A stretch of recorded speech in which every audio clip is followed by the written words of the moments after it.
সঞ্জীব গোয়েঙ্কা থেকে প্রথম অফার পেয়েছিলাম যে আমাদের সাথে গাঁটছড়া বাঁধবার জন্য। আমরা ওই টার্মস অ্যান্ড কন্ডিশনে যেতে রাজি হইনি।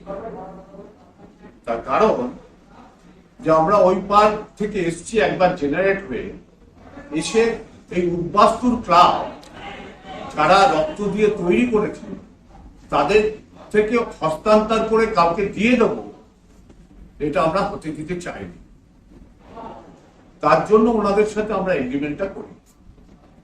ওরা তাদের সভ্য সমর্থকদের জন্য এগ্রিমেন্টটা প্রকাশ্যে এনে দেখাবে। আমাদের এগ্রিমেন্ট তো আমি প্রকাশ্যে রাখি, আমাদের ক্লাব টেন্টেই রাখা ছিল, যে কেউ এসে দেখে যেত।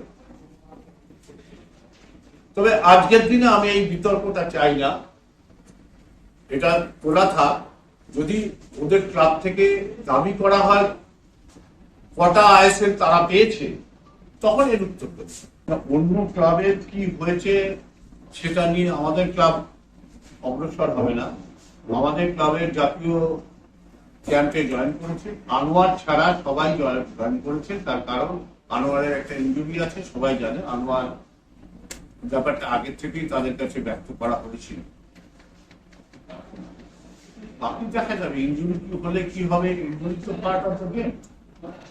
দেশের ফুটবল না এগোলে ক্লাব ফুটবল অস্তিত্ব থাকবে। দেশের ফুটবলকে অগ্রগতি দিতেই হবে, এটা আমাদের পরম্পরা। আমরা সেই রাস্তাতেই হাঁটব। অস্কার গুজো আজকে গোয়াতে গেছে, এসে কথা বলতে বলেছে ম্যানেজমেন্টের সাথে, দেখা যাক। তবে আমরা অতি আগ্রহী অস্কার গুজো যেতে থাকি।